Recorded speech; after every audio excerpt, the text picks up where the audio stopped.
ओम। कहते हैं सज्जनों की संगति सज्जन दुर्जनों की दुर्जन बनाती है। ये गंगा जल है और ये गंदा जल है। गंदा जल गंगा जल में जाए या गंगा जल गंदा जल में जाए, दोनों ही भाषाओं में पानी गंदा हो गया। इससे कोई फर्क नहीं पड़ता कौन किसके पास गया। ऐसा ही कुछ रामशंकर के साथ हुआ। रामशंकर धर्म के अनुयायी थे, कभी उन्होंने कोई गलत काम नहीं करा, हमेशा जीवन में सच्चे कर्म करे। पता नहीं अब उन्हें क्या लगा कि उन्हें लगा जाके एक डुबकी मारी जाए, और उन्होंने नदी में डुबकी मार ली। जब डुबकी मारकर वो निकले तो बाहर उन्हें मन पे एक बोझ सा था। ऐसे लग रहा था जैसे कुछ उनसे एक पाप हो गया हो। वो थे शिव भक्त। उन्होंने शिव का वहीं आह्वान किया। घाट पर शिव प्रकट हुए। शिव ने कहा, क्या बात है बालक, आज मन इतना तुम्हारा उदास कैसे? तुमने मुझे याद क्यों करा? भक्त ने शिव से कहा, पता नहीं प्रभु, ऐसा लग रहा है जैसे मेरे से आज कोई पाप हो गया हो। महादेव हंसे, बोले, जहां से तुम स्नान करके आ रहे हो वहां इतने पापियों ने अपने पाप धोए, और वो जो धुलते हुए पानी आ रहा था तुम उसमें स्नान कर गए। अगर पानी साफ कर सकता है तो गंदा पानी तुम्हें गंदा भी कर सकता है।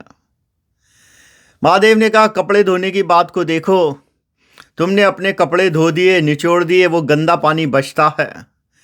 अब तुम्हारी मैंने साफ कमीज ली, उसमें डुबो दी, वो निकाली, तो क्या होगा?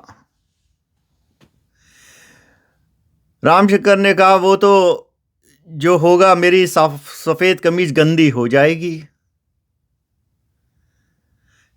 शिव ने कहा, जब इतने समझदार हो, पक्की बात, तो ये जो आत्मा का खेल है, ये शरीर क्या है? शरीर ऐसे गया और वो अंदर तक जो है, जो पानी आया, क्योंकि इतने पापी उसमें अपने पाप धो चुके थे, तुम उस पानी में नहा गए, तो इसलिए अब तुम पापी हो गए।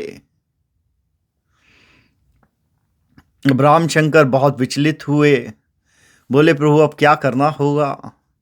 उन्होंने कहा, देखो भाई, अब तो ये क्या है, अब जाओगे तुम, साकार कर्म करोगे, जैसे करोगे तो देखते हैं आगे क्या होगा। मॉरल ऑफ द स्टोरी ये है कि ध्यान से देखें, अगर खुशबू की बोतल खोली जाए तो खुशबू फैल जाती है, बदबू की खोली जाए तो बदबू फैल जाती है। पानी हमारा इम्पॉर्टेंट तत्व है जो 70% से ज़्यादा है। अगर साफ पानी हुआ माँ गंगा का, तो वो सब कुछ साफ कर देती है। जिन्होंने ये बातें बनाई कि वो उस वक्त तुम्हारे कर्म, क्योंकि उस समय के लिए तुम बिल्कुल शुद्ध हो जाते हो, ये शायद सत्य रहा हो। लेकिन समस्या यहाँ आती है, वो क्या वैसी शुद्धता है? हजारों साल पहले जिन लोगों ने इसे बोध करा, और जिसने बोध करा उसने अकेले डुबकी लगाई थी, उसके साथ कोई डुबकी लगाने वाला और कोई नहीं था। वो ब्रह्म मुहूर्त था 4 बजे, क्योंकि उस वक्त ना पीछे से कोई आ रहा था ना ये, और जल वो शुद्ध था। तो ये बहुत सारी चीज़ें हैं जो वक्त के साथ बदली और आज इंसान को समझनी होंगी। आज हम जीते एआई वर्ल्ड में हैं, लेकिन हम जाते हजारों साल पुरानी टेक्निक्स पे हैं।